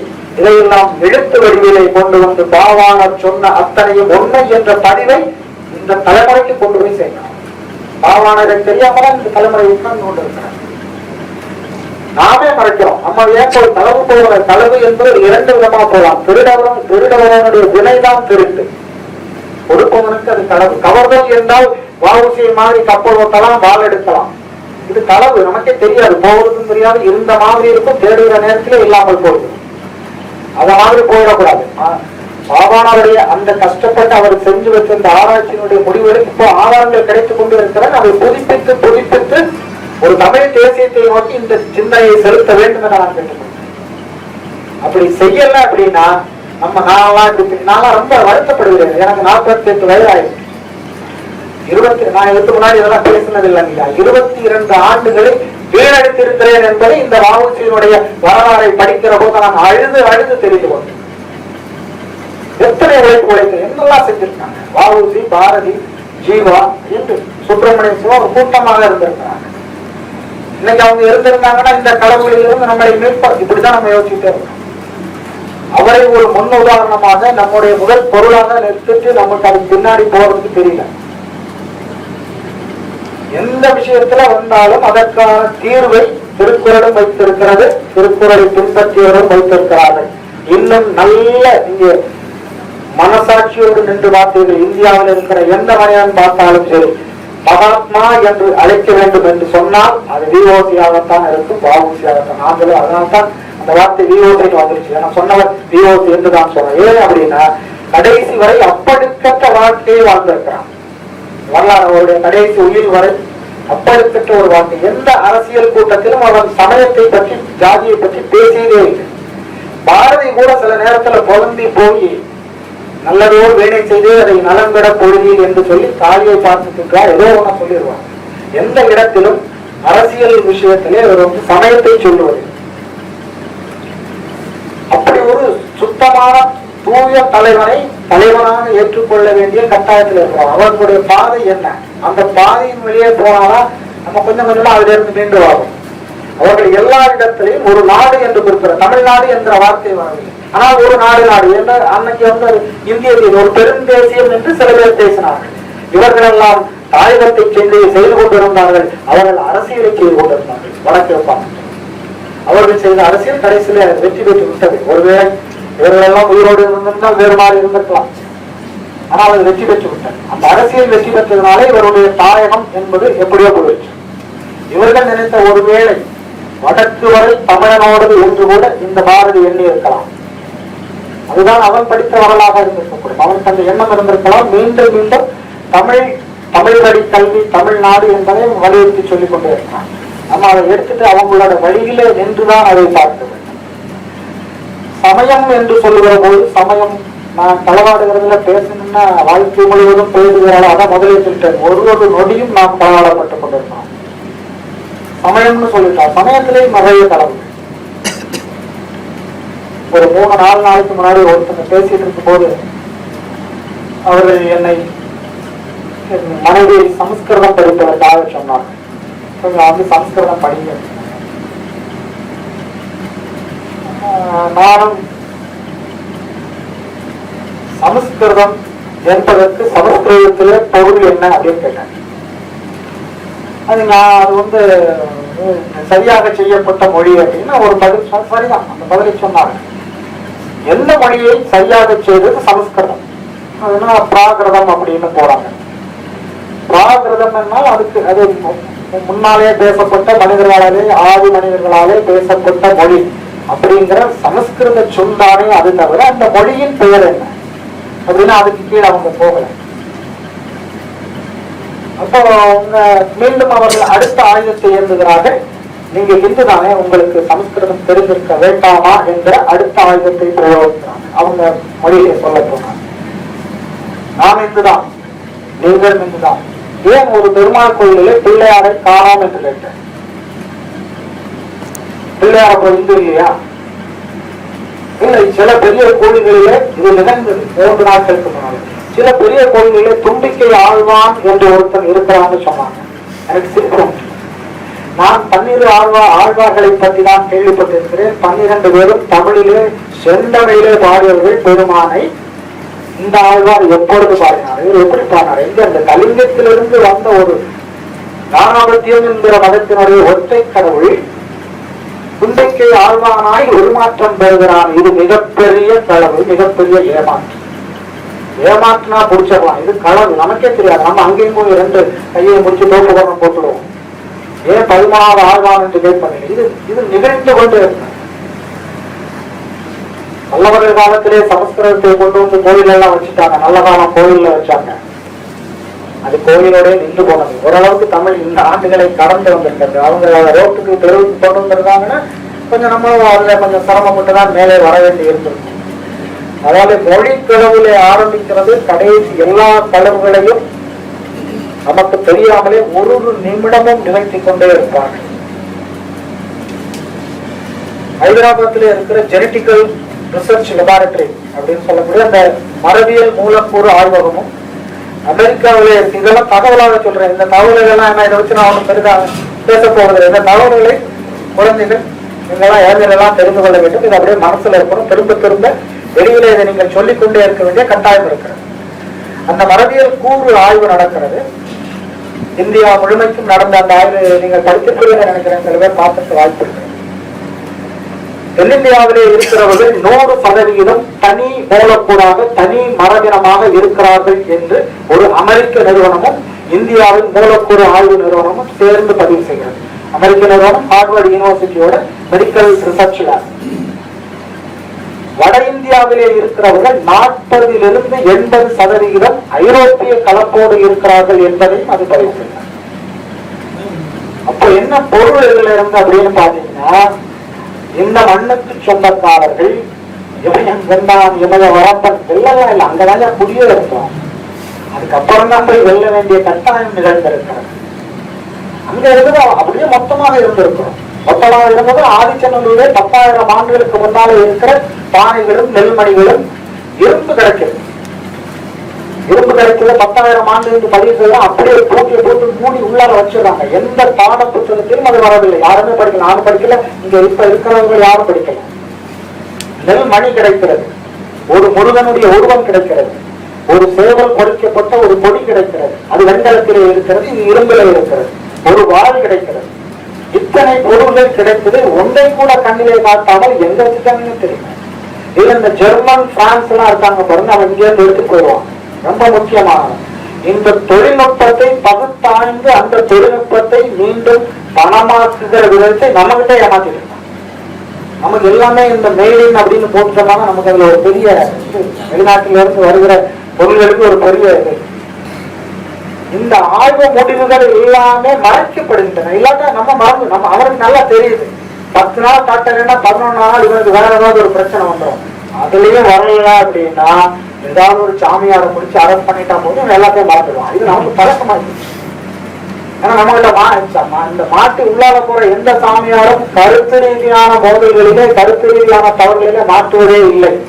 அவன் மாற்றுறது எல்லாமே ரொம்ப பரபரப்பான பிரச்சனை இல்லை. அப்ப நமக்கு தான் பரபரப்பு. நான் மாலை முறைக்கு படிக்கிறதா நமக்கு பெரும் பொழுதுபோக்காச்சு. 3 ரூபாய் கொடுத்து சாயங்காலம் அந்த பரபரப்பை பார்க்கணும். அதுலயே மறந்து போயிடுது. இந்த நான் சொல்லுகிற தகவல்கள் எல்லாமே அநேகமாக மறக்கப்பட்டுதான் இருக்கு. அது நமக்கு சேர மாட்டேங்குது. சரியா? நான் சொன்ன அந்த ஆஸ்திரேலியன் நியூசிலாந்திலே இருக்கிற ஒரு அருங்காட்சியகத்திலே தமிழ் கப்பல் மணி என்கிற ஒரு மணி இருக்கு. கேள்விப்பட்டிருக்கீங்கன்னு நினைக்கிறேன். தமிழ் எழுத்துக்கள் அதுல பொறிக்கப்பட்டிருக்கு மணி. அந்த காலத்துல சைரன் கொடுக்கறதுக்கு மணியை தான் ஆக்குவாங்க. எத்தனை முறை ஆக்கினால் அது ஒரு பெரிய வரலாறு இருக்கிறது. நான் அதெல்லாம் சரி அந்த அப்படி தகவல்களாகவே சொல்ல வேணாமே என்று நினைக்கிறேன். ஒரு இதை பார்த்து ஐயா சொன்னதுனால சொல்றேன். இந்த நாவாய் நளிர் முன்னீர் நாவாய் ஓகி அப்படின்னு சொல்லுவாங்க. நாவாய் என்பது படைக்கலம், படைக்கப்பல். படைக்கப்பல் தான் நாவாய். அதெல்லாம் நேவி என்று மாறிடும். பாத்தீங்கன்னா கட்டுமரம், அது நமக்கு எல்லாம் தெரிஞ்சது. அந்த கட்டுமரம் தான் முதலில் குமரி கண்டத்திலே இருந்து அமெரிக்கா, இன்னைக்கு இருக்கிற அமெரிக்கா நோக்கி போவது அநேகமாக அந்த கட்டுமரத்தில் இருக்கலாம் என்பது பாவாவுடைய கருத்து. அது அநேகமாக இருக்கலாம். அது கொஞ்ச நாள் ஏதாவது தெளிவாகிறதுக்கு வாய்ப்பு இருக்கிறது. அதிலும் ஒரு தெளிவு இருக்கிறது. அடுத்தது பாத்தீங்கன்னா தோணி, வத்தை, வள்ளம், விதவை, ஓடம், தெப்பம். தெப்பம்லாம் நம்ம அதிகமா சொல்றோம். அது நிகழ்வுக்கு தகுந்த மாதிரி, இது செய்யப்படுகிற முறைக்கு தகுந்த மாதிரி பெயரிடுவது தமிழ் வேர்ச்சொல் வழக்குல நிறைய வேர்ச்சொல் நீங்க பாத்துக்கீங்க. தெப்பம்லாம் செய்யப்படுகிறது. அப்பப்ப செஞ்சுட்டு அதை பிரிச்சு விட்டுட்டு நம்ம பார்த்து போடுவோம். எந்த மாசு கட்டுப்பாடு அது மாதிரி எந்த பிரச்சனைகளுமே இல்லாத நிலைகள். அடுத்தது டிங்கி என்று இருந்திருக்கிறது. தட்டுவா, வங்கம், அம்பி என்பது பயணிகள் கப்பலாக இருந்தது. பயணிகள் கப்பல் எல்லாம் அம்பி என்று அழைத்திருக்கலாம். திமிழ் என்பது மீன்பிடி கப்பல். இப்படி இருந்தது இந்த கப்பல். இந்த நாவாய் என்ற இந்த கப்பல் தான் இந்த ராஜராஜனும் ராஜேந்திரனும் கடல் ஆண்டவர்கள் இதைத்தான் மெயினா வச்சிருந்தாங்க. என்ன வச்சிருந்தாங்க அப்படின்னா, தலைவன், அந்த மிகப்பெரும் கப்பல் படையின் தலைவனாக அரசன் இருக்கிறான். அதுக்கு கீழே பாத்தீங்கன்னா ஒரு தளபதி இருக்கிறான். கண்ணி என்கிற ஒரு அமைப்பு இருக்கிறது. கண்ணி என்பது நம்ம சாதாரணமாக சொல்லாமல் வருகிறதா, வெளியில இருக்கிற பகைவர்களுடைய அந்த களங்களை கண்ணி வைத்து உள்ளால இழுத்துட்டு அது போயிட்டே இருக்கும். சுத்தி இருக்கிற இவங்கெல்லாம் சேர்ந்து அடிச்சு அவனை கால் பண்ணிடுவாங்க. இதுதான் நடந்திருக்கிறது. அப்படி சுத்தி இருந்தவர்கள் தளம் என்று அழைக்கப்பட்டாங்க. அதனால்தான் தளபதி என்று பெயர். தளத்தை ஆள்கிறவன் தளபதி. முதல் அரசன் இருக்கிறான், அடுத்தது தளபதி வரான், அடுத்தது மண்டபம். இந்த தளபதிக்குள்ளாலே இருந்த மண்டபம், மண்டலம் என்று வருகிறது. அது மண்டலபதி. அவர் ஒரு 40-50 கப்பல்களை அவருடைய கட்டுப்பாட்டுகளை வைத்திருந்தார். அடுத்தது கணம் என்று வருகிறது. 4-5 மண்டலங்களை சேர்ப்பது ஒரு கணம். அடுத்தது அணி என்று வருகிறது. 3 களம் ஒரு அணியாக இருக்கிறது. அவர் அணிபதி என்று அழைக்கப்படுகிறார். அடுத்தது பிரிவு என்று வருகிறது. இந்த பிரிவு இதுதான் முகாமையானது. இந்த பிரிவிலே ஒன்று அந்த அரசனுடைய மகன் இளவரசன் இருப்பான், அல்லது அந்த அரசனுக்கு ரொம்ப வேண்டியப்பட்டவங்க இருப்பாங்க. இவர்கள் தான் திசை பெயரிலே அழைக்கப்படும். கீழ் திசை சென்ற, இப்படி பெயர்களை நம்ம நிறைய பார்த்துருப்போம். வரலாறுகளிலே செய்திகளிலே பார்த்திருப்போம். கீழ் திசை சென்ற, மேல் திசை, இப்படி என்று வருகிறதெல்லாம் இந்த மெயின் பெரிய பிரிவினுடைய தலைவர்களாக இருப்பவர். இப்படி போகிறதையும் இந்த ஒரு ஐயா சொன்ன மாதிரி இந்த நுணுக்கத்தை, இந்த தொழில்நுட்பத்தை நம்மகிட்ட தான் வந்திருக்கான். 1811 லெப்டினன்ட் ஒரு வாக்கர் அப்படிங்கிற ஒருத்தர் நம்ம ஆங்கிலேய அரசில இருந்து இங்க அதிகாரியாக பொறியாளராக வேலை செய்த ஒருத்தர் ஒரு நோட் அனுப்புறாரு. இவங்க அந்த மராமத்து பணியெல்லாம் பார்க்கிற போது, பிரிட்டிஷால் வடிவமைக்கப்பட்ட கப்பல்களை 12 ஆண்டுகளுக்கு ஒரு முறை மராமத்து செய்ய வேண்டி இருக்கிறது. அதுக்கு இவ்வளவு செலவு. தமிழர்களால் வடிவமைக்கப்பட்டு நாம் ஓட்டிக் கொண்டிருக்கிற கப்பல்களை 53 ஆண்டுகளுக்கு மேலாக நான் பயன்படுத்திக் கொண்டிருக்கிறேன் அப்படின்னு ஒரு பேலன்ஸ் ஷீட் மாதிரி அவர் போட்டு காட்டுகிறார். அதனால் தமிழர்களே அதிகமான அடிமையாக எனக்கு தாருங்கள், நான் கப்பலை செய்ய வேண்டும். அதுதான் பாராட்டல, அந்த தாருங்கள் அந்த கப்பலை நான் அப்புறம் தான் நான் போய் படிக்கிறேன். நம்ம நிறைய கப்பல்களை அவர்களுக்கு இங்க நம்ம தான் செய்து கொடுத்த நம்ம மேலேயே அது நிகழ்ந்தது. அது ஒன்றும் செய்யவில்லை. அவர்கள் பயன்படுத்தி அடிமைப்படுத்தி வேலை வாங்கியிருக்காங்க. அப்படி ஒரு பதிவையும் பதிவு செய்கிறார். இந்த மாதிரி அவர் சொன்ன மாதிரி அப்படி இருந்ததுனால்தான் கப்பலோட்டிய தமிழன் கப்பலை ஓட்டினான். இல்லாட்டி அவர் போய் வேற ஏதாவது செஞ்சிருக்கலாம்.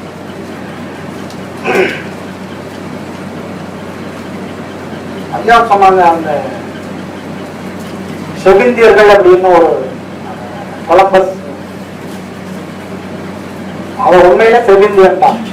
நான் ஒரு நூல் முன்னாடி படித்திருக்கிறேன். அந்த நூலுடைய பெயர் மட்டும் யாராவது ஐயா தெரிஞ்சிருந்தா தயவு செய்து நூல் எங்கேயாவது கண்டாவது சொல்ல.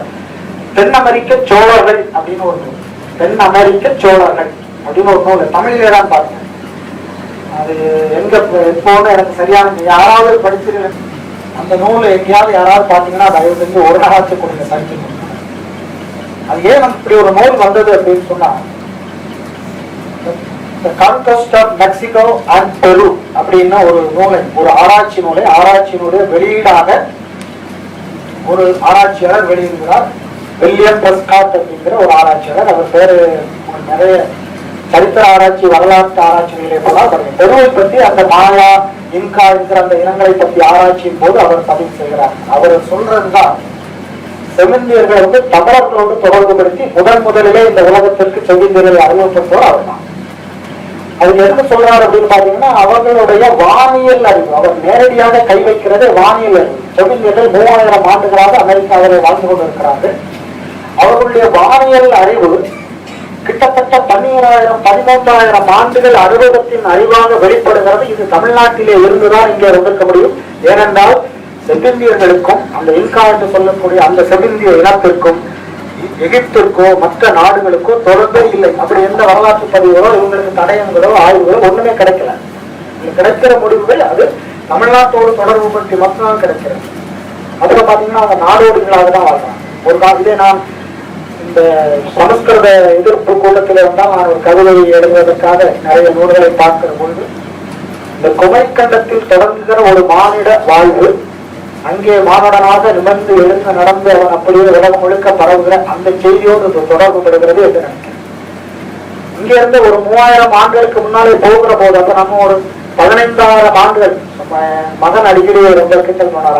ஒன்னா நீங்க பார்த்துட்டு 12,000 20,000க்குன்னு சொல்லிடுறீங்க நீங்கெல்லாம். ஆனா அது ஒரு பழக்கம் இருக்கிறது. 10,000க்கு முன்னாடி இருந்தோம், 20,000க்கு. ஆனால் அது உண்மையாகிக் கொண்டே போகிறது. அதனால மறக்காமல் நான் முதல்ல சொன்ன மாதிரி எங்க எடுத்தாலும் நம்ம தமிழ் பேச ஆரம்பிக்கிற போது இன்றைக்கு 12,000 ஆண்டுகளுக்கு முன் அப்படின்னு சொல்லிக்கலாம். ஓரைச்சுவடிகள் கிடைக்காது. ஆனால் கண்டிப்பாக கடலுக்குள்ளாக ஒரு கல்வெட்டுன்னு இருக்கும். அந்த கல்வெட்டிலே கண்டிப்பா ஏதாவது இருக்கும். அது இல்லாமல் போகாது. இவ்வளவு பெரிய நகரத்தை வடிவமைச்சா ஒரு எழுத்து கூட இல்லாமல் போயிருப்பான். கண்டிப்பா அங்கேயே உடஞ்சி கிடக்கும். ஒருவேளை ஒரு தமிழ் தேசியம் அமைந்து தனி தமிழ்நாடு அமைந்தால் தான் அது வரும். இல்லாட்டா அதுக்கு வாய்ப்பே கிடையாது. இந்திய ஒன்றியத்திலே அது நடக்குமானா எனக்கு தெரிந்து, உங்களுக்கு எல்லாம் பெரியவங்க இருக்கீங்க, கண்டிப்பா நடக்காது. எப்படி நடக்கும்? நடக்க வேண்டும் என்றால் 1960 முதல் அகழ்வாராய்ச்சியிலே நடந்திருக்க வேண்டும்.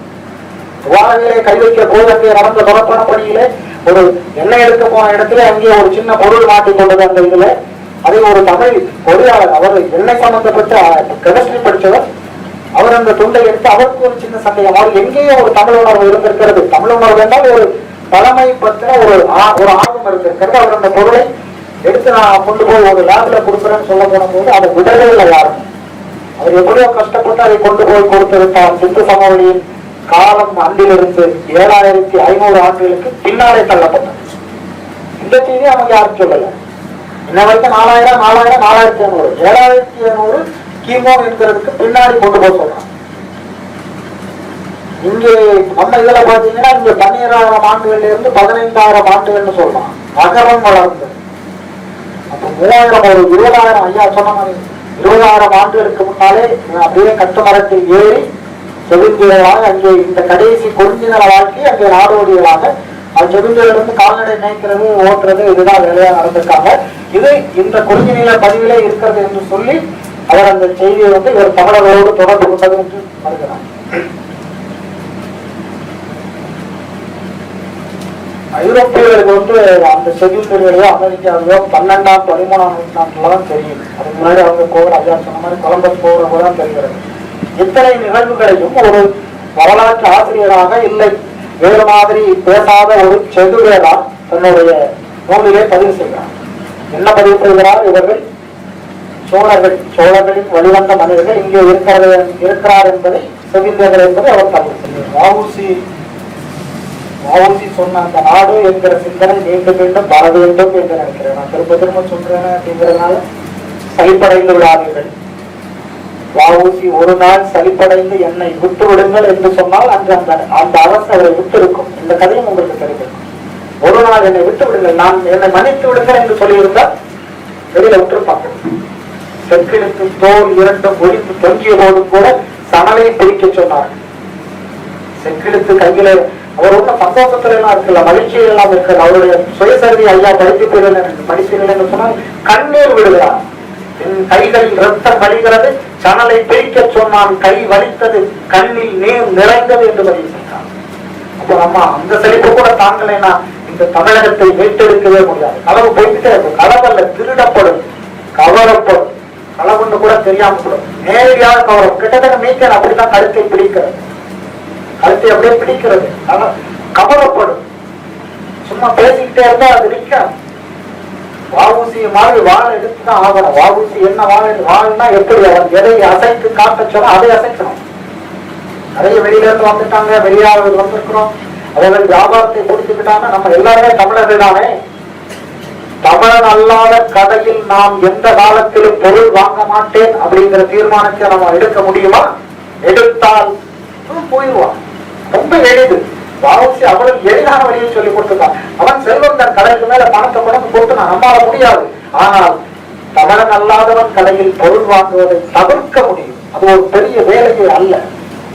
இதை செய்வதற்கு நான் வருவதே இல்லை. பாத்தீங்கன்னா KFC எங்க ஊருக்கு வந்துருச்சுங்கிறான். KFC வந்தால் திருச்சிக்கு பெருமை, மலைக்கோட்டையும் மங்கம்மாவும் அல்ல. எப்படி இருக்கு பாருங்க. அப்படி ஒரு மூளை செலவையை இந்த மூளையவே திருப்பிக்கிட்டே இருக்கான், தினம் தருகிறான். இங்க அந்த ஊர்ல போனா அவங்க இருக்குதான், இந்த ஊர்ல போனா இருக்குது, இது இருக்குதான். இந்த கடை வரலன்னா அந்த ஊருக்கே மரியாதை இல்லை. அப்படி ஒரு கடை பிராண்ட். இந்த சிறுவர்களெல்லாம் அந்த பிராண்டுன்னு ஒரு பொருளை ஒரு நாள் சொல்றது, 10 நாள் அந்த பணம் கொடுத்து டிவியில திருப்பி போட்டா 3ஆவது நாள் என் பையன் சொல்றான் அது பிராண்ட். என்ன பிராண்ட்? அதான் முதலே சொன்ன 12,000 ஆண்டுகள் அழகிலே அடித்து கரையாத இருக்கிற சிமெண்ட் பிராண்டா? அது சொல்லுது. அப்படி ஒண்ணு இருக்குதே நமக்கு தெரியல. ஆனால் அவருடைய வார்த்தைகளிலே அதை ஒரு தடவை நான் சொல்லுகிறேன். அவர் ரொம்ப தெளிவாக சொல்கிறார். சுதேச அபிமானம் என்னும் தொடர் மொழியானது சொந்த தேசத்தின் மீது அன்புடைமை என பொருள்படும். ஒரு சொல்லும் வாவூசியின் சொல்லாக எடுத்துக்கொள்ளுங்கள். நான் என்னை வாவூசியாக நினைக்கவில்லை, ஆனால் இது வாவூசியின் சொல்லாக எழுதப்படாத சரித்திரங்கள் மறைக்கப்படாத சொல்லி பிரயோஜனம் இல்லை. அதை கொஞ்சமே நம்ம எடுத்துக்கிறதுக்கு முயற்சி செய்வோம் என்று கேட்டுக்கொண்டு படிக்கிறேன். சொந்த தேசத்தின் மீது அன்புடைமை என பொருள்படும். தேசம் என்பது பொது வகையில் தேசத்தில் உள்ள பொருள்களை குறிப்பதாகும். சிறப்பு வகையில் அங்குள்ள மக்களை உணர்த்தும் என்று சொல்கிறார். தேசத்திற்கான வரையறை சும்மா எழுத, இது அவருடைய முதல் அரசியல் கட்டுரை. அதான் மிக ஆச்சரியமா இருக்கிறது. முதல் அரசியல் கட்டுரையிலேயே ரொம்ப தெளிவா இருக்கிறார். இந்த தேசியத்திற்கான தெளிவு இருக்கிறார்.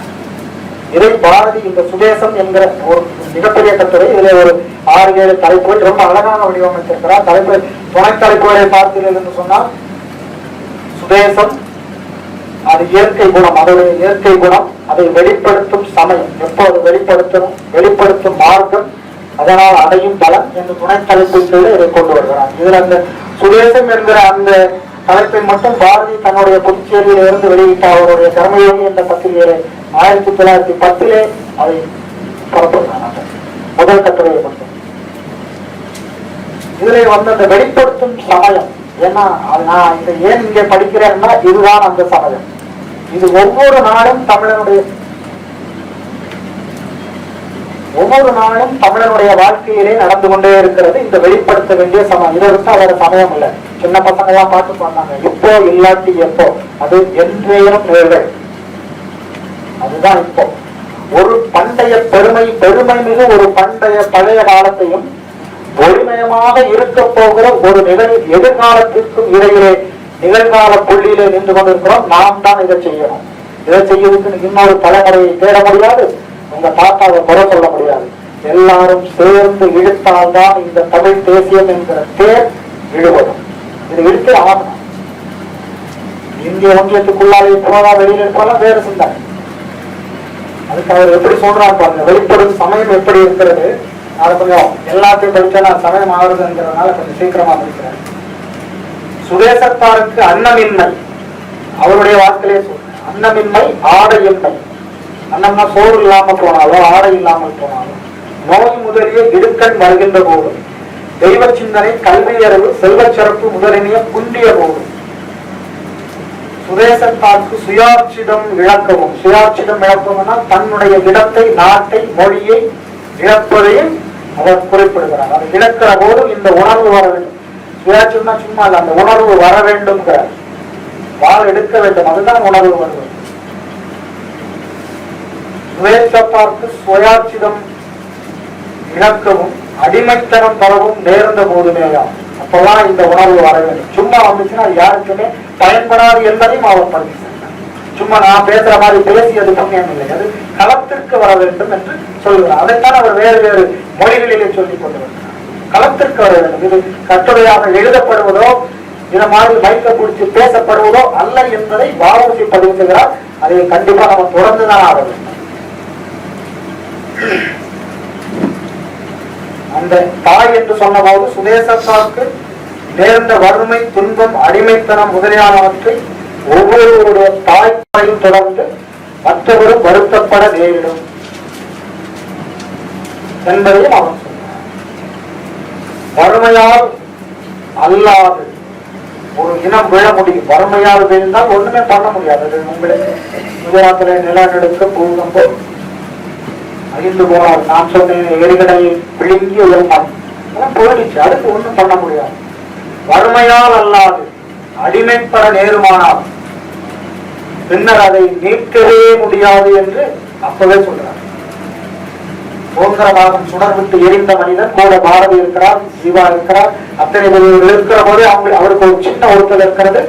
அடிமைப்பட்டு விட்டால் மீட்க முடியாது. நம்ம சும்மா உட்காந்து டிவி பார்த்துட்டு இருக்கோம். அடிமைப்படுவதே தெரியாமல் அடிமைப்படுகிறது என்று அன்னைக்கு நமக்கு மட்டும்தான் அது தெரியறதே இல்லை. எல்லாமே அதான் களவாடப்படுவது, களவு போவதுன்னு சொல்லிடுறோம். அதனால அந்த நேரத்திலே அதை வெளிப்படுத்தி ஆக வேண்டும். அதுக்கு ஒரு உறுதிமொழி ஒன்றையும் அந்த கட்டுரையின் கடைசியிலே சொல்லுகிறார். இந்த உறுதிமொழியை தமிழ் தேச பேரியக்கம் என்கிற அந்த அமைப்பும் வைத்திருக்கிறது. மிக மகிழ்ச்சி எனக்கு நான் பார்க்கிறது. சுதேச நன்மைக்காக ஒவ்வொருவரும் சமயம் வாய்ந்தொழி. சமயம் வருகிற போது அவரவர் உடல், பொருள், ஆவியினை சித்தம் பண்ணவும் தயாராக வேண்டும் என்று சொல்கிறார். அப்படி சித்தம் பண்ண தயாராக இல்லாமல் சும்மா பேசிக்கிட்டே இருந்தோம்னா அந்த ராஜராஜனின் கப்பல் கடலுக்குள்ளே தான் கிடக்கும். அது அங்க இருக்கிறது அங்கதான். எதுவுமே இங்க நடராஜர் சொல்ல மட்டும் வரும். அதை வச்சு நீங்க ஒண்ணுமே பண்ணணும். ஆதிச்சனர் எதுவுமே வெளியில வராது. நடராஜத்திலே வந்து வரும் போகும், அது வரும் போகும் பெரிய. அதனால் அந்த இழந்து போகிற விஷயங்களை உங்கள் குழந்தைகளை முதலிலே காப்பாற்றுங்கள். நாளைக்கு என்னுடைய பேரன் அப்படியே முகத்தின் மேலே எச்சில் உமிழாமல் இருப்பதை நான் விரும்புகிறேன். அது நடந்துவிடும், நடந்துவிடும். முன்னாடி நம்ம எழுந்திருக்கிறாங்க, கண்டிப்பாக நடந்துடும். நாடு என்று ஒன்று இருக்காது. இருந்தால்தான் நம்ம அதுக்கு பிறகு யோசிச்சுட்டு இருக்கிறோம். ராமாயணம் பேசலாம், மகாபாரதம் பேசலாம், உட்கார்ந்து பேசலாம்.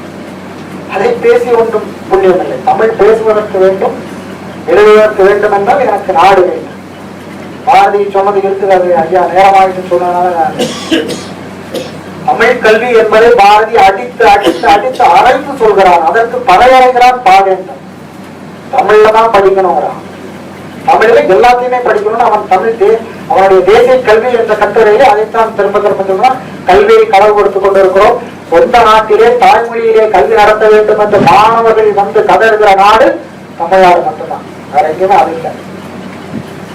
நம்ம ஊர்ல மட்டும்தான் தாய்மொழி தாய்மொழி நம்ம எல்லாரும் உட்கார்ந்துருக்கோம். தாய்மொழியையும் களவாடுகிறான். மொழி போயிடுச்சு, எல்லாமே போயிடுச்சு. இனம் தான் சொன்னமே, இனமும் நிறைய போயிடுச்சு. களவு போகிறதை நிறுத்துவதற்கு இந்த இளைய தலைமுறையை தயார் பண்ண வேண்டும் என்று கேட்டுக்கொண்டு இந்த தமிழர் தலைவரை நம்ம எல்லாரும் அப்படியே பேசிட்டு போனோம்னா அவங்க பொருள் இல்லை. தமிழர் தலைவரை உங்கள் வீட்டிலே இருக்கிற மாதிரி பார்த்து, அதாவது சொல்லாடல்களிலே தமிழ் வர வேண்டும். சும்மா வாவுசி மாதிரி இருக்கிற அப்படிங்கிற வார்த்தை சொல்லாடலிலே வருகிற வரை வாவுசி நம்மோடு இருக்க வேண்டும் என்று சொல்லி இந்த வாய்ப்புக்கு நன்றி கூறி விடைபெறுகிறேன். நன்றி.